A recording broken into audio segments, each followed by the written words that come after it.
કેમ છો વિદ્યાર્થી મિત્રો? આગળના લેક્ચરમાં આપણે ધ્રુવીભવન વિશેનો અભ્યાસ કરતા હતા. ત્યાંથી આપણે આગળ વધીએ. તેના પછીનો જે ટોપિક સમજવાનો છે તે છે સવર્ગ સહસંયોજક બંધ. સવર્ગ સહસંયોજક બંધ એટલે શું? આપણે આયોનિક બંધ સમજી ગયા છીએ, સહસંયોજક બંધ સમજી ગયા છીએ. હવે આપણે જે સમજવાનો છે તે છે સવર્ગ સહસંયોજક બંધ. કોઈ પણ બે પરમાણુ વચ્ચે સવર્ગ સહસંયોજક બંધ કઈ રીતે બને તેના વિશેનો આપણે અભ્યાસ કરશું. તો જો એક પછી એક પોઈન્ટ સમજવાનો પ્રયત્ન કરીએ તો સવર્ગ સહસંયોજક બંધ, સવર્ગ સહસંયોજક બંધ એ સહસંયોજક બંધનો એક પ્રકાર છે. સહસંયોજક બંધનો એક પ્રકાર છે.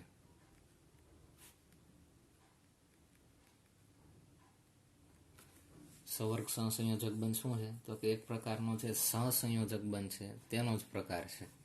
સહસંયોજક બંધ આપણે ભણી ગયા છીએ કે ઇલેક્ટ્રોનની ભાગીદારીથી બનતા બંધને સહસંયોજક બંધ તરીકે ઓળખવામાં આવે છે. આગળ વધીએ. આ પ્રકારના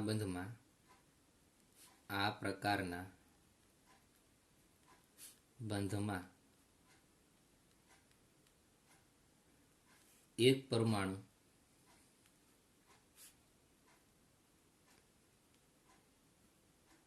ઇલેક્ટ્રોન યુગ્મનું દાન કરે છે. ઇલેક્ટ્રોન યુગ્મનું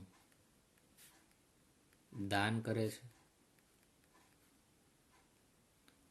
જ્યારે બીજો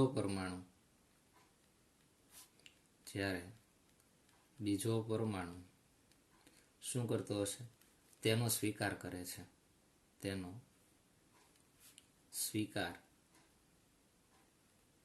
કરે છે. બે ઘટના અહીંયા બનશે. આ પ્રકારનો બંધ બને ત્યારે શું થાય? તો કે એક પરમાણુ એવો હશે કે જે ઇલેક્ટ્રોન યુગ્મનું દાન કરતો હોય અને જ્યારે બીજો હશે શું કરતો હશે? તો કે તેનો સ્વીકાર કરતો હોય. આપણે જોઈએ જો એના પછી શું લખીએ. જે પરમાણુ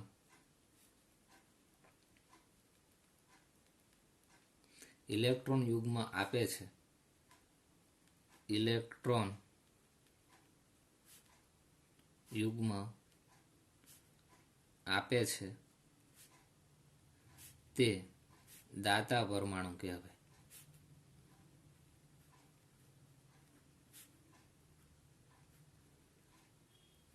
જે પરમાણુ શું કરતો હોય? તો કે ઇલેક્ટ્રોન યુગ્મ આપતા હોય તેને આપણે કેવા કહેશું? તો કે દાતા પરમાણુ તરીકે ઓળખશું.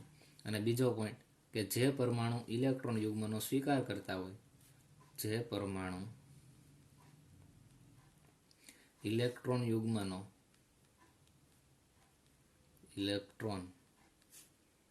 યુગ્મનો સ્વીકાર કરે છે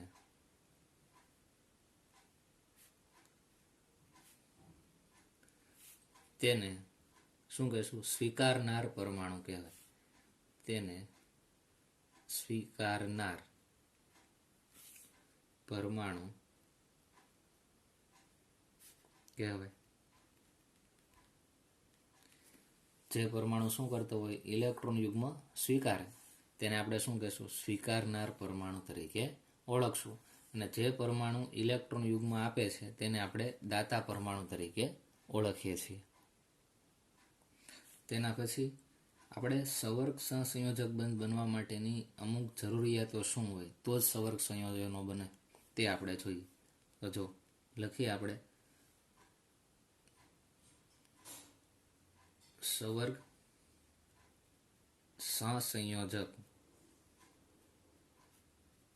બંધ બનવા માટેની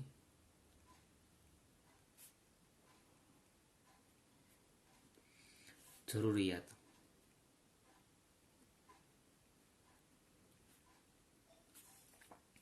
સવર્ગ સહસંયોજક બંધ બનવા માટેની અમુક શું જરૂરિયાતો છે એ આપણે જોઈએ. તો તો પહેલી જરૂરિયાત લખીએ કે દાતા પરમાણુનું અષ્ટક પૂર્ણ હોવું જોઈએ. અષ્ટક કેવું હોવું જોઈએ? પૂર્ણ હોવું જોઈએ.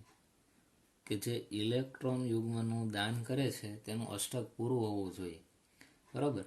જો તેનું અષ્ટક પૂરું નહીં હોય તો તેમાંથી ઇલેક્ટ્રોનનું દાન કરી શકવાના નથી. અષ્ટક પૂરું હોય ને પછીની જે બાકીની લોન પેર વધે અથવા તો બંધમાં ભાગ લીધા વગરના અબંધકારક ઇલેક્ટ્રોન વધે તો એ દાન કરશે. પછી ઓછામાં ઓછો એક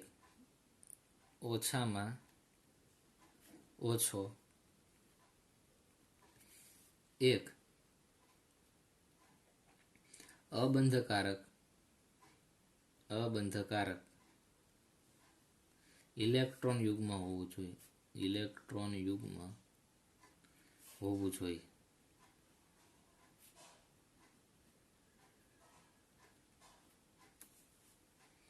બરોબર. પેલું શું તો કે દાતા પરમાણુનું અષ્ટક પૂરું હોવું જોઈએ. બરોબર. અષ્ટક સંપૂર્ણ હોવું જોઈએ અને સાથે સાથે ઓછામાં ઓછો એક અબંધકારક ઇલેક્ટ્રોન યુગ્મ એટલે શું કહેવાય? જોડવું. એટલે માનું કે કોઈ એક પરમાણુ છે એ પહેલાં તો તેનું અષ્ટક કેવું હોવું જોઈએ? પૂરું હોવું જોઈએ અને સાથે સાથે તેની પાસે એક અબંધકારક ઇલેક્ટ્રોન યુગ્મ એટલે કે આ રીતનું એક ઇલેક્ટ્રોન યુગ્મ હોવો જોઈએ. બરાબર. માટે તમે એને શું કહી શકો? આવો જે ઘટક છે તેને આપણે લુઈસ બેઝ કહીએ છીએ. શું કહેવાય? લુઈસ બેઝ કહીએ. બીજો પોઈન્ટ આપણે જોઈએ. તેના પછી જોઈએ કે સ્વીકારનાર પરમાણુ જે હોય, સ્વીકારનાર પરમાણુ પાસે ખાલી કક્ષક હોવી જોઈએ. ખાલી કક્ષક હોવી જોઈએ. જે ઇલેક્ટ્રોનનો સ્વીકાર કરે છે તેની પાસે જો ખાલી કક્ષક નહીં હોય તો ઇલેક્ટ્રોન ક્યાં છે?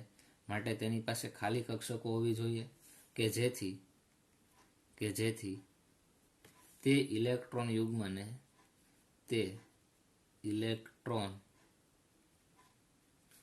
યુગ્મને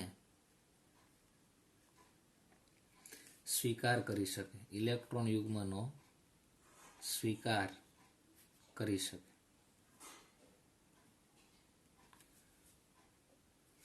અથવા તો આપણે એને બીજી રીતે કહેવું હોય તો શું કહેવાય? તેની પાસે ઇલેક્ટ્રોનની ઘટ હોવી જોઈએ. તો લખીએ ઇલેક્ટ્રોન યુગ્મની ઘટ હોવી જોઈએ.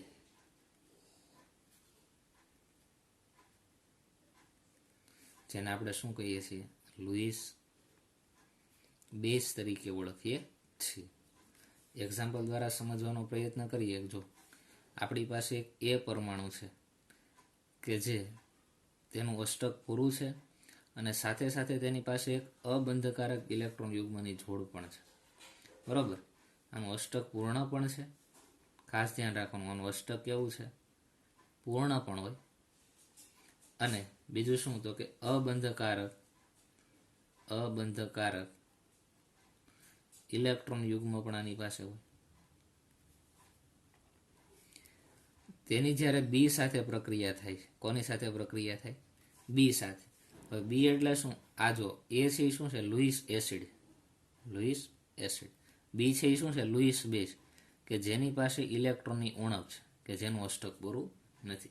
તો અહીંયા થશે શું? જો આ બંને જ્યારે જોડાય છે ત્યારે કંઈક આ રીતની પ્રક્રિયા થાય. એ અને બી, ઇલેક્ટ્રોન પાસે અયુગ્મિત ઇલેક્ટ્રોનની જોડ છે, તેનું અષ્ટક પૂરું છે, આ વધારાના ઇલેક્ટ્રોન છે.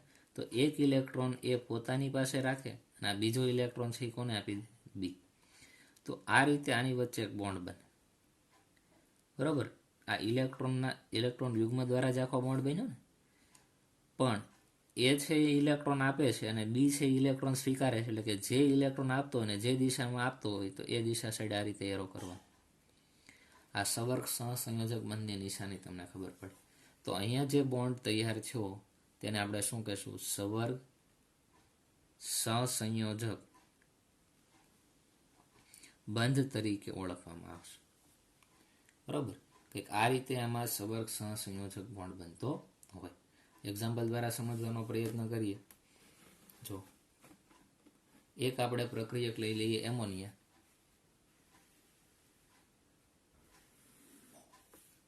NH3 પ્લસ બીજું લઈ લઈએ BF3. જો એમોનિયા છે લુઈસ બેઝ છે.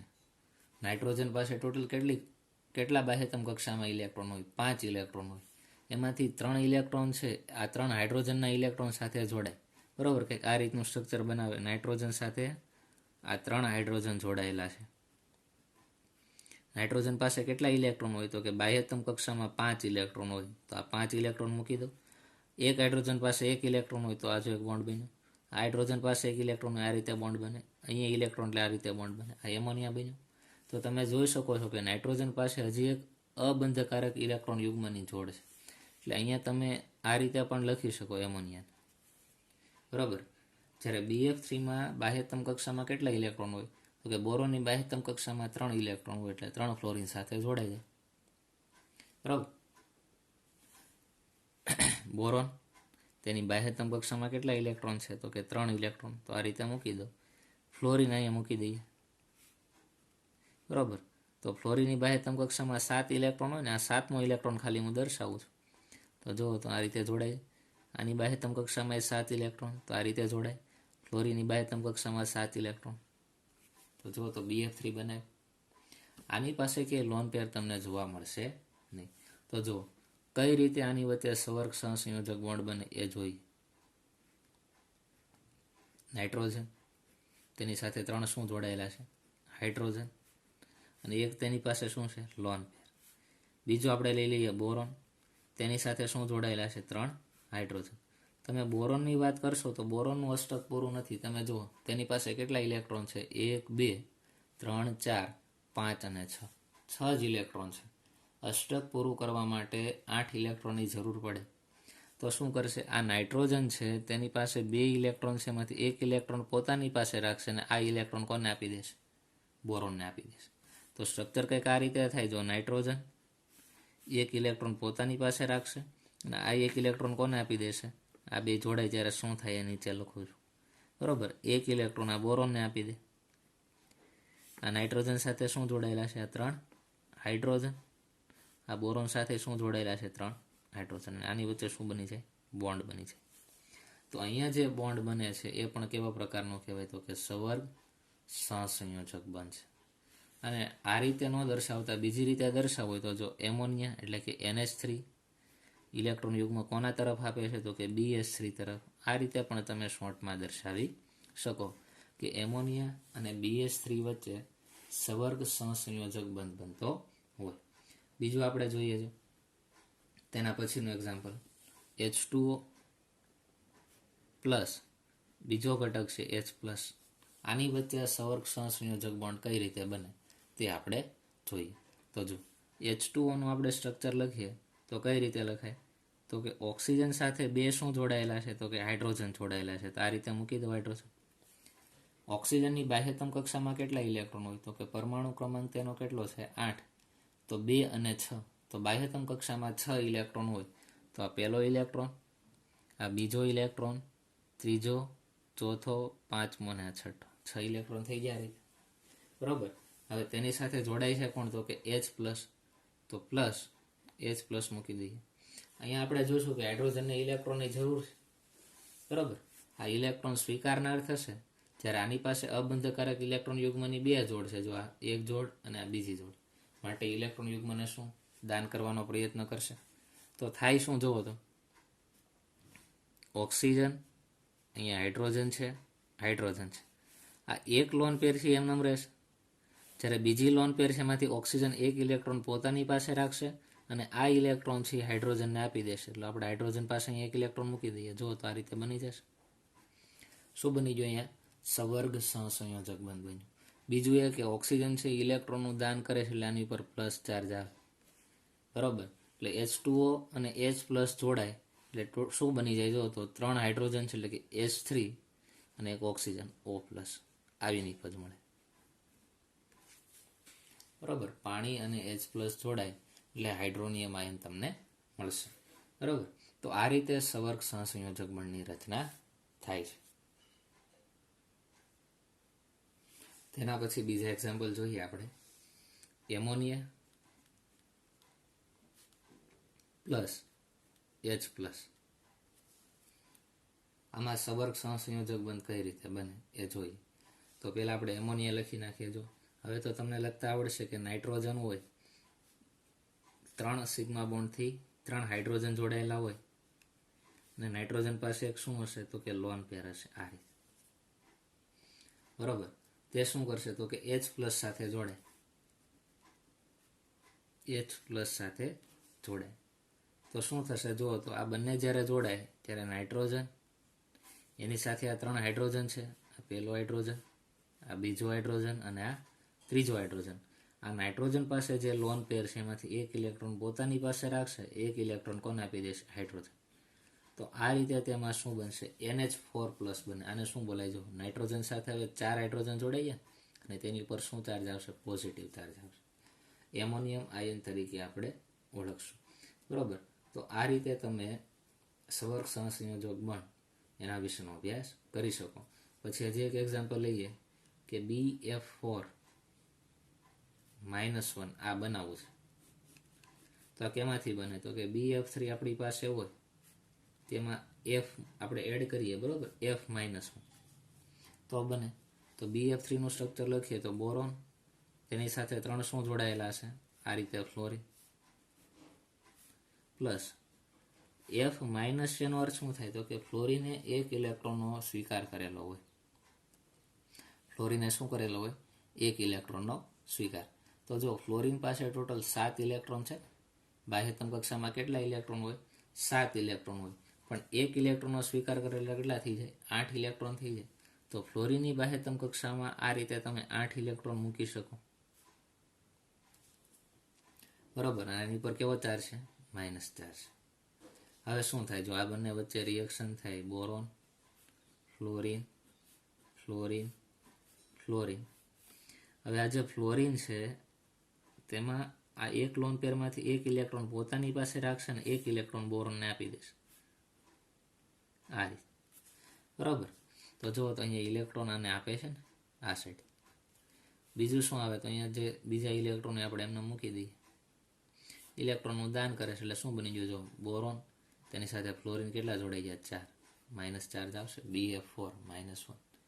તો આ રીતે તમે સવર્ગ સહસંયોજક બંધ સમજાવી શકો કે ઇલેક્ટ્રોન યુગ્મનું શું કરતા હોય તો કે દાન કરતા હોય, તો સામેના ઘટક છે ઇલેક્ટ્રોન યુગ્મનું શું કરતા હોય? સ્વીકાર કરે. અને તેની વચ્ચે સવર્ગ સહસંયોજક બંધ પ્રકારનો બંધ જોવા મળશે.